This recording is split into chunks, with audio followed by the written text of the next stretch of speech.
ఇవి పాటిస్తే మీ కష్టాలన్నీ తొలగిపోయి అదృష్టం వరిస్తుంది, ధనవంతులు అవుతారు. సూర్యుడి విగ్రహం ఇంట్లో పెట్టకూడదు. ఆయనే ప్రత్యక్షంగా కనిపిస్తారు కాబట్టి నేరుగా నమస్కరించాలి. విగ్రహ రూపంలో ఉన్న నరసింహస్వామి ఫోటో గాని విగ్రహం కానీ ఉంచకూడదు.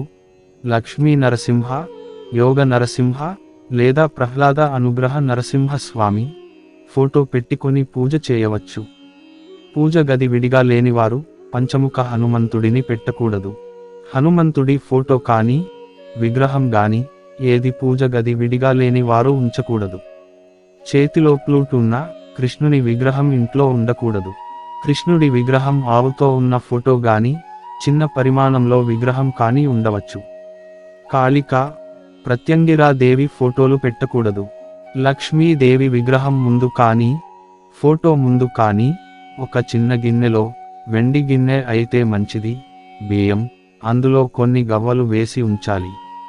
ఏ విగ్రహం అయినా సరే విగ్రహం పరిమితి చాలా చిన్నదిగా ఉంటే మంచిది. పండో పాలో పెట్టి కూడా హారతి ఇస్తే సరిపోతుంది.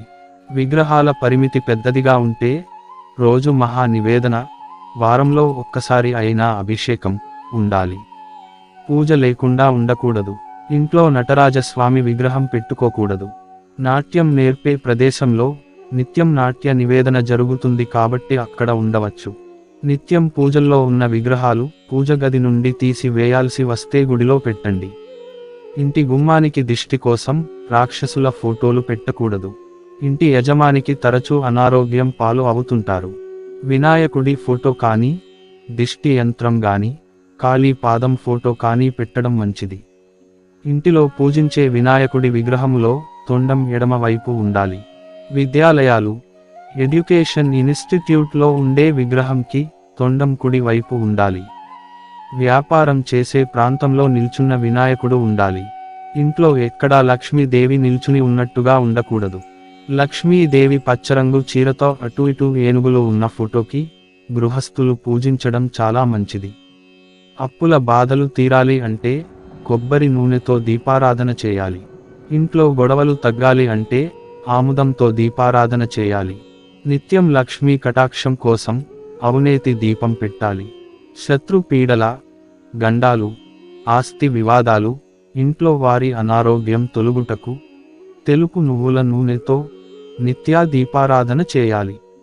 దేవుడి గుడికి వెళ్ళినప్పుడు గుడి వెనుక భాగం బలిపీఠం దగ్గర తాకడం కానీ తల అనించడం కానీ చేయకూడదు. బలిపీఠాల దగ్గర అర్చకులు తప్ప ఎవరూ ఏదీ అక్కడ పెట్టకూడదు. గుడిలో దేవుడికి, అర్చకులకు తప్ప ఎవరికీ నమస్కారాలు చేయకూడదు. పూజ తర్వాత దేవుడి దగ్గర పెట్టిన నైవేద్యం పూజ అయ్యాక వెంటనే తీసేసి ప్రసాదంగా స్వీకరించాలి. మీరు చేసిన పూజకు దేవుని అనుగ్రహం ప్రసాదం రూపంలో మీరు స్వీకరించాలి. పూజ గదిలో ఎంత ఖరీదు అయిన విగ్రహాలు ఉంచినా, పూజ గదిలో గోడకు పసుపు రాసి మీరు ఎంత ఖరీదైన పూజ వస్తువులు ఉంచినా పూజ గది గోడకు ఇలా పెట్టి పూజించడం సాంప్రదాయం. ఇది ఇంకా చాలా కుటుంబాలు ఆచరిస్తున్నారు. నవగ్రహాలు తాకి మొక్కకూడదు. లక్ష్మీదేవి అనుగ్రహానికి పూజలు ఉన్నాయి. లక్ష్మీదేవి నివాసం పాలు, లక్ష్మీ స్థానాలు అనేకం ఉన్నాయి. అలాగే జ్యేష్ఠదేవి అనుగ్రహం ఎలా పొందాలి అంటే జ్యేష్ఠదేవి నివాసం పులిహోర, జ్యేష్ఠదేవి స్థానాలు కూడా అనేకం ఉంటాయి. పులిహోర చేసి దేవుడికి నివేదన చేస్తే జ్యేష్ఠదేవి పెట్టే కష్టాల నుండి ఉపశమనం లభిస్తుంది. పులిహోర చేసి పంచి పెడితే జ్యేష్ఠాదేవి శాంతిస్తుంది. అందుకే పెద్దవాళ్ళు వారానికి ఒక్కసారి అయినా ఇంట్లో పులిహోర వండుకునేవాళ్ళు. పంచి పెడితే ఇంకా మంచిది. షష్ఠి, అష్టమి, త్రయోదశి నాడు తలకు నూనె అంటుకోకూడదు. రాత్రి పూట తల చిక్కుతీయకూడదు. పెరుగు చేతితో చిలకకూడదు. నీరు, పాలు, పెరుగు, నెయ్యికి అంటూ ఉండదు. అవి ఎక్కడి నుండి అయినా ఎవరి నుండి అయినా తీసుకోవచ్చు. రాత్రి పూట ఆహారం తీసుకోకుండా నిద్రపోకూడదు. ఆహారం రుచిగా లేకపోయినా బాగలేదు అంటూ తినకూడదు. తిట్టుకుంటూ వంట చేయకూడదు. తినేవారు కూడా తిట్టుకుంటూ తింటారు. సంతోషంగా వంట చేస్తే సంతోషంగా తింటారు.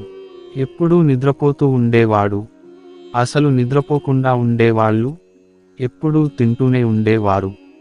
అసలు ఆహారం పైన శ్రద్ధ లేకుండా పశులు ఉపవాసాలు ఉండేవారు. ఏ కష్టం చేయకుండా ఇతరులపై ఆధారపడి బతికేవాళ్ళు పంచమహాపాతకం చేసిన వారి కన్నా పెద్ద పాపాత్ములు. జపానికి వాడే జపమాల మెడలో వేసుకోకూడదు. మెడలో వేసుకున్న మాల జపానికి కూడదు. ఒకరు మెడలో వేసుకున్న రుద్రాక్షలు ఇంకొకరు ధరించకూడదు. రోజు మనకు ఉన్నదానిలో ఎవరికో ఒకరికి కానీ పశుపక్షులకు కానీ ఎంతో కొంత ఆహార పదార్థాలు అందించాలి, దానం చేయాలి. పుట్టిన రోజు నాడు పెరుగన్నం వండి దేవునికి నైవేద్య నివేదన చేసి అందరికీ పంచాలి. దీని వలన ఆ సంవత్సరం గ్రహాలు అనుకూలంగా శుభఫలితాలిస్తాయి. ఈ సృష్టిలో నీవు ఏది సృష్టించలేదు, ఏది నీది కాదు, ఏమి నీవు తేలేదు, పోయేటప్పుడు నీవెంట ఏమి తీసుకుపోలేవు అనే విషయం ఎప్పుడూ మనస్సులో మెదలాడుతూ ఉండాలి. గోమాతకు, తులసి, రావి వృక్షమునకు చేసిన పూజ ఎన్నో రకాలుగా శుభ ఫలితాలు ఇస్తాయి. ప్రతి ఇంట రోజు 2 పూటల దీపారాధన చేయాలి. వంట నూనె దీపారాధనకు పనికి రాదు. చీటికి మాటికి ప్రతిజ్ఞలు చేయుట, ఒట్టు పెట్టుట చేయకూడదు. నిలబడి కాని అటు ఇటు తిరుగుతూ కాని అన్నం తినటం వల్ల క్రమంగా ఆరోగ్యం క్షీణిస్తుంది. నోట్లో వ్రేళ్లు పెట్టుకొనుట, గోళ్లు కోరుకుట చేయరాదు. దేవాలయ ప్రాంగణంలో ఉమ్మడం, పొగత్రాగటం రెండూ నిషిద్ధాలే. ఆదివారం, శుక్రవారం, మంగళవారం రాత్రి సమయాలలో తులసి ఆకులు కోయరాదు. చీకటి పడ్డాక పువ్వులు, ఆకులు చెట్ల నుండి త్రుంచరాదు. గురువులకు, శ్రమ చేసేవారికి సరిగా పారితోషం ఇవ్వక వారికి రుణపడేవారు కష్టనష్టాల పాలవుతారు. పచ్చి పాలు నైవేద్యం పెట్టకూడదు.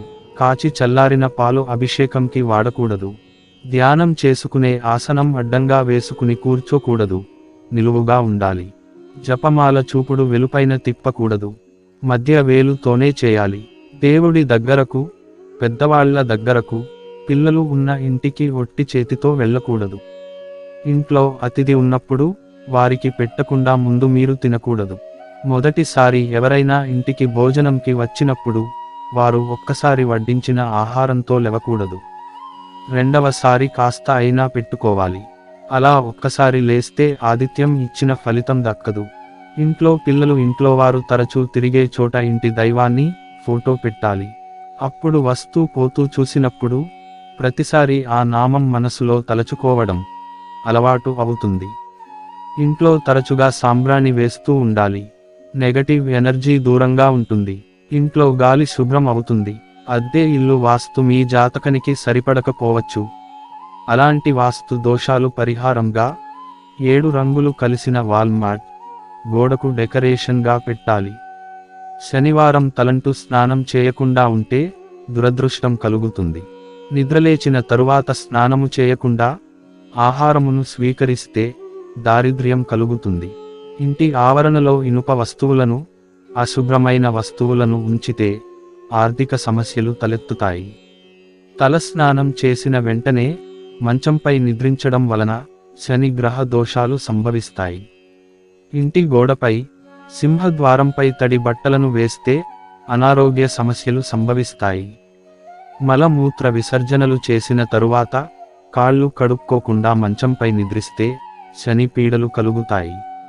కత్తిరించిన గోళ్లను, జుట్టును గృహంలో ఉంచడం వలన సంపదలు నశిస్తాయి. చెప్పులను చేతితో ముట్టుకోవడం వలన దారిద్ర్యం కలుగుతుంది.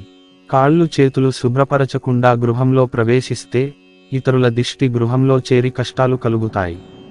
చీపురును కాళ్లతో తాకితే శని గ్రహ దోషం చుట్టుకుంటుంది. అందువలన కష్టాలు కలుగుతాయి. దోపిడీ ద్వారా సంపాదించిన డబ్బు. గరుడ పురాణం ప్రకారం ఇతరుల భూమి లేదా సంపదను బలవంతంగా లాక్కోవడం మహాపాపం. ఇలాంటి తప్పులు చేసేవారు జీవితంలో ఆనందాన్ని అనుభవించలేరు. లక్ష్మీదేవి వారిపై కోపగించుకుంటుంది. ఇది కాకుండా పేదలను లేదా నిస్సహాయులను దోపిడీ చేసి డబ్బు సంపాదించే వారి ఆస్తి చాలా త్వరగా నాశనం అవుతుంది. అలాంటి వారు ఎంత ధనవంతులైనా వారిని క్రమంగా పేదరికం ఆవహిస్తుంది. ఇంటిని శుభ్రంగా ఉంచుకోండి. శుభ్రత లేని వారి ఇళ్లలో లక్ష్మీదేవి నివసించదని గరుడ పురాణంలో చెప్పారు. అందుకే ఇంటిని శుభ్రంగా ఉంచుకోవాలి. ఇంటిని శుభ్రంగా ఉంచుకోవడం వల్ల ఇంట్లో పాజిటివ్ ఎనర్జీ పెరుగుతుంది. ప్రస్తుత కాలంలో మహిళలు రకరకాల గాజులను ధరిస్తున్నారు. కానీ వారు మట్టి గాజులను ధరించడమే చాలా మంచిదని పెద్దలు చెబుతున్నారు. మట్టి గాజుల నుండి వచ్చే శబ్దం ఐశ్వర్యాన్ని, భార్యాభర్తల అనురాగాన్ని పెంచుతుంది. ముఖ్యంగా ఎరుపు, ఆకుపచ్చ రంగు గాజులను ధరించడం వల్ల శుభాలు కలుగుతాయని చెబుతున్నారు. కొందరు ఇండ్లలో అందంగా ఉన్నాయని గుర్రపు బొమ్మలను, ఫోటోలను పెట్టుకుంటారు. ఇలా ఇంట్లో గుర్రపు బొమ్మలను ఉంచడం అంత మంచిదని కాదని వారు చెబుతున్నారు. గుర్రం చాలా వేగంగా పరిగెత్తుతుంది. గుర్రం ఎంత వేగంగా పరిగెత్తుతుందో అంతే వేగంగా ఇంట్లో ఉండే ధనం కూడా ఖర్చవుతుందని, కనుక వీటిని ఇంట్లో ఉంచుకోవడం అంత మంచిది కాదని అంటున్నారు. ఇవి పాటించడం వల్ల మీరు జీవితంలో ఉన్నత స్థానానికి వెళతారు. ఈ వీడియో నచ్చినట్లయితే లైక్ చేయండి, షేర్ చేయండి.